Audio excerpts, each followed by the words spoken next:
can wear trousers sometimes. Trousers, yeah. Now, when you see his sobo, Yeah. you know the part of your how do you call that? Your calf. Calf, yes. Charlie. The thing is like Bayre. Hey, my brother. No, secondary school was interesting. Yeah, some people came where. Hey, Charlie, the guy grew business student. It's a business. I think he was working somewhere and they said he should go back to secondary school or something. I don't know. I don't know how they admitted him. I don't know why he wasn't sent to Sixth Form Street. Hey! Oh, God have mercy upon my soul. And we had one who was the lights out prefect when I was in Form 1, he was in Form 3. Yeah. Charlie, the lights out prefect, if you go to town more than you.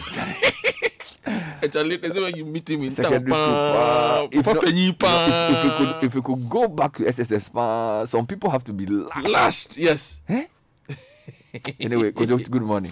Good morning, Bernard. Godfrey, good morning. I'm Charlie, as you can see, I'm in a cheerful mood. Yes. I'm also in a cheerful mood. Although I'm quite concerned about COVID. Yes, I know. But let me use my first words this morning to bless my father, Dr. Datsun. Okay. Today is his birthday. Oh, really? Oh. Yes. And, Dr. Datsun? Yeah. You know, he shares a bed with my sister. Oh, sir. Rita MFA Afuag. Yes. So, Dr. ABC Datsun, Kumasi Church of Christ, Bomso.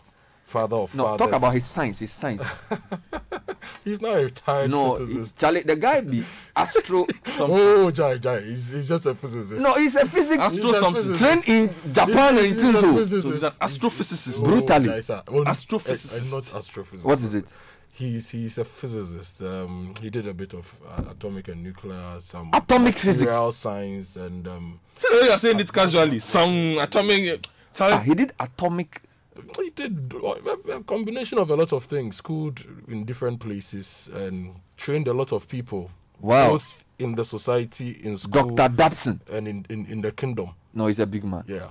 He's so a happy big birthday, Daddy. Yeah. You'll come home. Yeah. COVID or no COVID, your birthday they'll go chop. Yeah, big man. Yes. All right, now we're going to go into the headlines. COVID stories of concern. We'll start with the graphic though, because I have quite a number of them here. The graphic is doing politics. Yes, they are focusing on politics. I know. Okay, then let me start with the Times then. Now, the Ghanaian Times. Ghana's COVID-19 cases hit 12,590. 66 people have died. 4,410 have recovered. Government launches 1 million Ghana Cedi presidential pitch to provide capital for young entrepreneurs.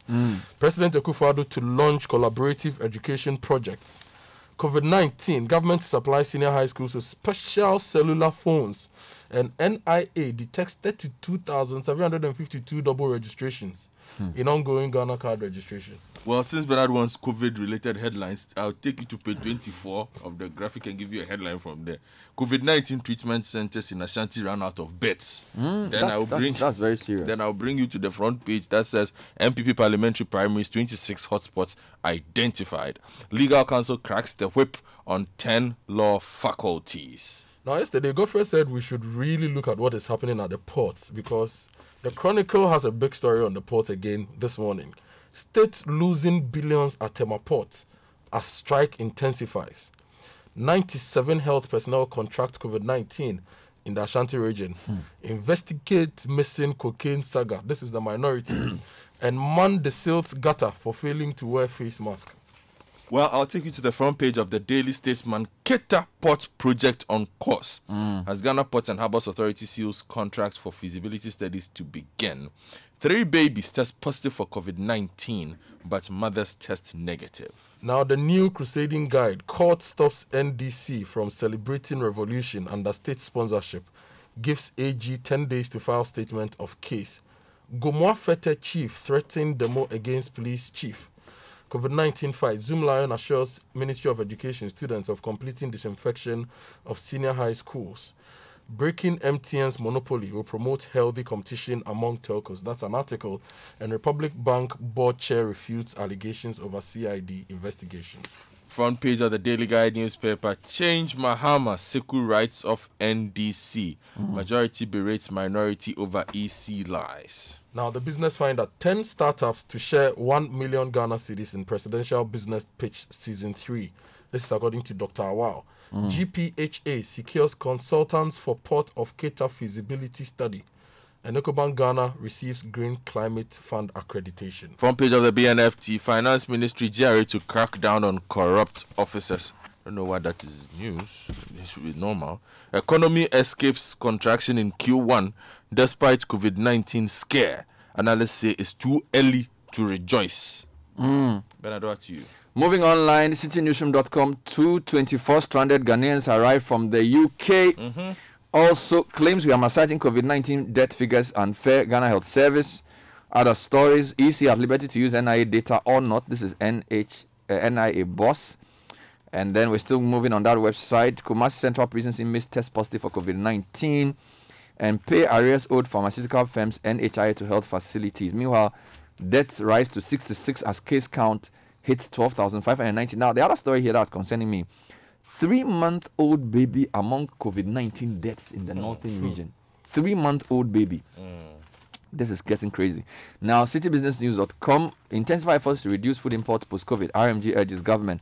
Also, provisional GDP for 2020 first quarter increases to 92 billion. Meanwhile, GRA says will leverage on technology to boost efficiency with new tax audit. MyJoyOnline.com, 2 dead after VIP bus crashes on a Siakwa Chebi road. Chairman Sabosu says EC paid $28 million over 7 years for data services, but no work was done. And other stories, stop NDC from commemorating Rawlingson's overthrow of Liman. Lawyer asks Supreme Court. If you go to Star News, Surgeon 2 critical care staff contract COVID-19 at Ho Teaching Hospital. Minority says Ghana's health sector faces imminent collapse. And 7 executives test positive for COVID-19 at the NHIA. Whoa, this is interesting. Then if you go global, there are very explosive revelations from the new book by John Bolton. Trump sought Xi's help with re-election. This is according to former National Security Advisor John Bolton in his book. If I take you to Nigeria, Nigeria's COVID-19 spread worsens as NCDC records 587 new cases. Now, South Africa is even getting scary. Ramaphosa says... Yesterday, I listened to him, Bernard. We are still... Now, this is what... this is the Mail and Guardian South Africa. He says, we are still near the beginning of this epidemic. Hey! No, but then...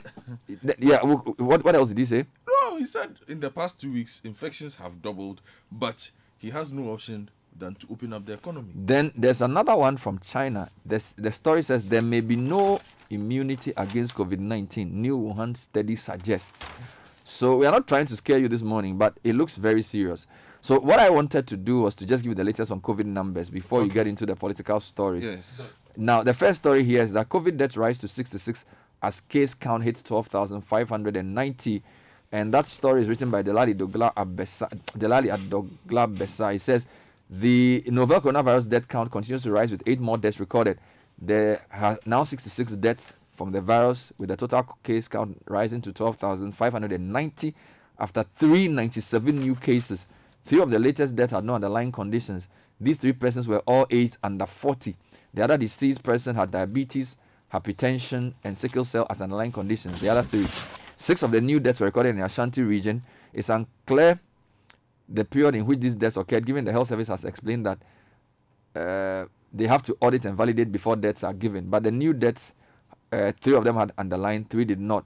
Now, Ghana's active case count, 8,114, according to Ghana Health Service. Greater Accra leads with 7,419. Ashanti, 2,362. Western, 993. Central, 694. The other story, 3-month-old baby among COVID-19 deaths. This is still CitiNewsroom.com story by Dana Ingong. A 3-month-old baby is named among the recent COVID-19 deaths in the northern region. The death is part of 3 COVID-19 related deaths recorded in the region. The latest 2 cases were from last week, according to Northern Regional Health Directorate, and were imported from Savelugu Municipality and Bolgatanga and Upper East. The other case was an 80-year-old woman who died in May. The baby was referred from Savelugu Hospital, and she virtually died on arrival. The Northern Regional Health Director, Dr. John Eliza, said to Citi News. The other was a 24-year-old woman. Look at the age gap, with 3 months, 24 years, 80 years. 24-year-old woman referred from Bolgatanga in the Upper East region, spent an hour on arrival, passed away because of the era in which we are. The high index of suspicion made the staff take a sample, and the sample came out being positive. Still on COVID, guys, just give me a few seconds. I'm taking you to Star. 2 stories there. Surgeon, 2 critical care staff contract COVID-19 at Ho Teaching Hospital. Story says fear and anxiety has gripped the health workers at the Ho Teaching Hospital in the Volta region after a surgeon and other staff tested positive for COVID-19 at the facility. The surgeon, who is on housemanship together with 2 other critical care staff of the hospital working at the regional COVID-19 treatment center, have all reportedly tested positive for COVID-19. Since the first case was confirmed in the region, the Ho Teaching Hospital has been overwhelmed with cases like other medical facilities in the country. At the triage area where suspected cases are kept, when the relatively small isolation ward is full, patients are reportedly left in the open and at the mercy of the weather. Due to the situation, Star News sources say a patient who is supposed to be sent to isolation center ended up at the emergency room because of lack of space. Similar to Confanoche, the situation, according to sources, has left other workers at the facility exposed to the virus. PR of the hospital, John Amos Ja, who could neither confirm nor deny the report, said health workers all over the country are always exposed in their line of duty. And even if the story is true, this is not the first time such a thing is happening. This isn't topical to report. Our focus is dealing with stigma. So basically, he says, I'm not going to confirm or deny. Then another final one before you come to the Kumasi one. Ghana's health sector faces imminent collapse according to Minority. Story by Kobina Wilson. Minority in Parliament has warned that the country's health system could soon collapse as a result of the overwhelming cases of COVID-19. The GMA has disclosed that the country's health facilities are at a tipping point regarding the management of coronavirus cases, with deaths rising. The medical doctor, in an interview with Star News, Dr. Sebastian Sandari, accused the government of gagging technical persons on the front line from speaking freely on the precarious situation the nation finds itself at. Godfred, there was a Kumasi version. Yes, back page of the Ghanaian Times. Ashanti region faces shortage of beds, PPE at treatment centers. Faustina Kwabia Osei writes from Kumasi that the Ghana Health Service in the Ashanti region has complained about the shortage of beds and personal protective equipment at the treatment centers of the various treatment centers of COVID-19, making the management of cases difficult. Now, according to the Ashanti Regional Director of the Ghana Health Service, Dr. Emmanuel Tinkrine, there was an urgent need to increase the number of beds in the treatment facilities, considering the increasing number of recorded cases in the region, which stood at 2,403. Addressing the media in Kumasi, Dr. Tinkrine stated that almost all the treatment centers were full. He said the treatment center at the Confanoche Teaching Hospital had 18 beds, while the center at Kumasi South Hospital had 20 beds. This means that the total number of beds we have is 38. So what we need to do is to increase the number of beds to contain the increasing coronavirus cases in the region. Dr. Tinkrine said plans were afoot to expand Kumasi South Hospital from the existing 20 beds to 41, whilst work was ongoing at another ward for further expansion. Now, this is the story from Kumasi. If you allow me just a second to comment on this. Yes, right. The Kumasi South Hospital is the Ashanti Regional Hospital. Now, the Siwa Hospital, which is a 250-bed capacity hospital, which has delayed for years, is still not done. So the military hospital, it could have been saving us. The 500-bed military hospital could have also come to their aid. Not done. The Confanoche pediatric unit, the maternity and pediatric unit, which should have about 1,000 beds, also not done. There are a lot of Kumewu Hospital, all not done. Now, Ashanti region, which has the biggest population, if you look at the regions, is now facing, they're suffering because we've played games with healthcare infrastructure.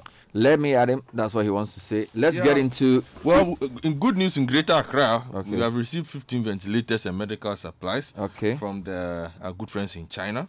So the Chinese embassy with the Chinese community in Ghana has presented 15 ventilators, medical supplies, and nutritional products to the Greater Accra Regional Hospital to support it in the treatment of COVID-19 patients. So Dr. Bernard Okoboy received those items, and all is well. Let's enter politics now, Bernard. And the front page of the Daily Graphic says that 26 hotspots identified. Bernard, the hotspots are in the Ashanti, Adansi, Asokwa, Asante Achim North, Asante Achim South, Asante Achim Central, Bantama, Menchia North, Central, Esikumo, Dobin, Brakwa, Northern, Yendi, and Nanton. Greater Accra, Denton, Domiko, Abinyon, Kaikui South, and Tema West, Upper West, Laura, Upper East, Navrungu Central. If you go to the Bono, you have Brekum East and Sunyani East, Western North, Bibiani, Arianso, Bekwa. That will be one of the big races to look out for. So, Bernard, this is what's going to happen over the weekend as the NPP prepares for the primaries. I want you to give me EC-related stories. There are quite a lot of them. EC to save millions in 2020 elections according to Minority. Then NIA is talking about some numbers. Some double registration. Then, all those stories. NIA stories. Yeah, let me give that to you, and Godfrey will give you some EC stories.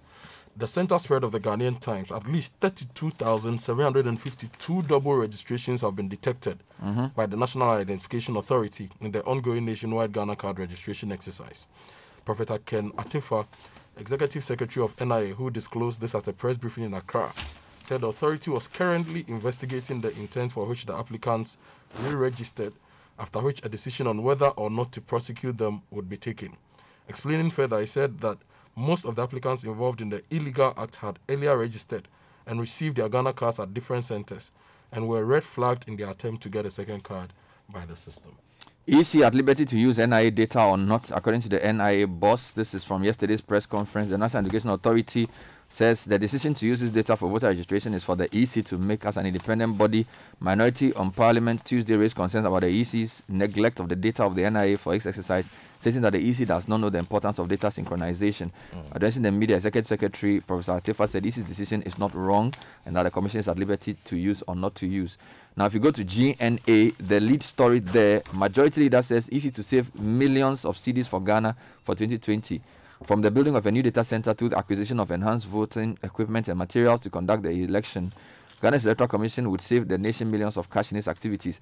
Majority Leader Chairman Sabunsu made the assessment on Wednesday and wondered why the Minority Caucus was raising issues with the EC on its roadmap and preparations toward the conduct of the elections. Then, if you continue on that front, voter registration, minorities' claim of 6,300 reduction in polling stations is false, according to the EC. This is myjoyonline.com. EC has fought off claims by the minority in Parliament that the election management body plans to downsize the number of polling stations in the upcoming new voter registration exercise. According to the EC, no such statements were made during the special budget hearing on Tuesday. Meanwhile, on June 16, Haruna Idrisu told the press after the meeting that the EC intend to phase out some 6,300 registration centers out of the 63,000 registration centers across the country during the exercise. Well, let me take you to the ports, Bernard, page 3 of the BNFT. ICUM's end-to-end clearance to take 48 hours in the next 6 months. The Technical Implementation Committee of the newly deployed Single Window System Integrated Customs Management System, ICUMS, has projected that it will commence 48-hour end-to-end clearance processes at the port effectively in the next 6 months. This is to ensure that ICUMS-related challenges are resolved and set goals are achieved. You are reading the story as Like you are reading a dead. You are reading a dead. What's happening to you? Why? Is it that you don't understand what you are reading? Okay, let me give So just to put it clear, so the background is that they've been having challenges. Yes. So are they giving themselves a 6-month horizon for things to be normalized? Saying that The the PR intention is to ensure that we can address ICUM's challenge in a very holistic manner and set ourselves realizable goals and targets to enable us get into the beginning of a new year with certainty and assurance. So by end of the year, End of the year, everything will be. The PR says Everything will be fine. there was a backlog of clearances. So now Okay. they're working 6 a.m. to 6 p.m., 6 clear p.m. to that. 6 a.m. to clear all those. Okay. Now the state is losing billions at the Tema port, and this is a follow-up from yesterday's story by the Chronicle. John Bediako writes that the tactically induced tugboat warfare embarked upon by the Ghana Ports Authority against the Meridian Port Services enters day 2 with no sign of the authority relinquishing her posture. Consequently, the state as a whole is losing thousands of dollars in revenue by way of pilotage, towage, mooring, customs duties, Ghana Maritime Authority revenue, etc. Now, the standoff spearheaded by the Marine Operations and Engineering Department of the GPHA has seen the Port Authority refusing vessels of any type entry to the port of Tema since Tuesday. It is basically aimed at compelling MPS to implement the November 12, 2019 Dubai Agreement, which sees the allocation of 20% container business at the port of Tema to the GPHA. Well, Bernard, let me take you international. Just 2 minutes more. So a couple of big stories. Let me take you to Beijing, if you don't mind. Yeah. Where Beijing has introduced renewed restrictions, Bernard. According to the story, on page 9 of the Daily Graphic, millions of people in Beijing are living under renewed restrictions as a spike in virus cases continues. The city reported another 31 cases on Wednesday, bringing the total to 137 in the past week after going 57 days without a locally transmitted disease. Now, at least 27 neighborhoods have been classed as medium risk, and one neighborhood near the market is high risk, and that's the Shifandi market. People in medium or high risk areas cannot leave the city. People in low-risk areas can leave but need to test negative first. However, getting a test, Bernard, has become a problem. Now, if you go to page 5 of the same newspaper, Lagos suspends reopening places of worship. Nigeria is in trouble. Yes, the state government responsible for Nigeria's most crowded city, Lagos, has suspended indefinitely the planned reopening of mosques and churches this weekend. That's a result of a rise in the number of coronavirus cases. Nigeria now has more than 17,000 cases of COVID-19. And a lockdown that was imposed on March 13, the major hubs of Lagos State, neighboring Ogun State, and the capital Abuja were supposed to be lifted, especially with regards to places of worship.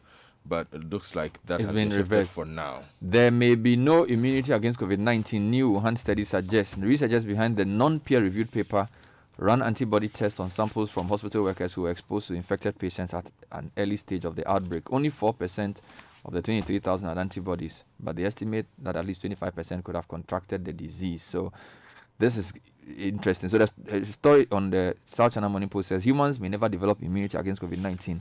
According to new research on antibodies by Chinese and American scientists, their conclusions were based on a study looking at whether hospital workers in Wuhan who were directly exposed to infected patients at the early stage of the outbreak had developed antibodies. The deadly new disease was first detected in the Chinese city late last year. And let me say a big good morning to all Arsenal fans for showing us that the new normal is indeed the old normal. I'm telling you, some things never change. Amazing stuff. Well, they still have 8 games to salvage their season, and Benjamin has more of that. Actually, that's on kickoff with the sports team. Newspaper Review was brought to you by Airtel Tigo with support from Fidelity Bank as well as Quartz Total.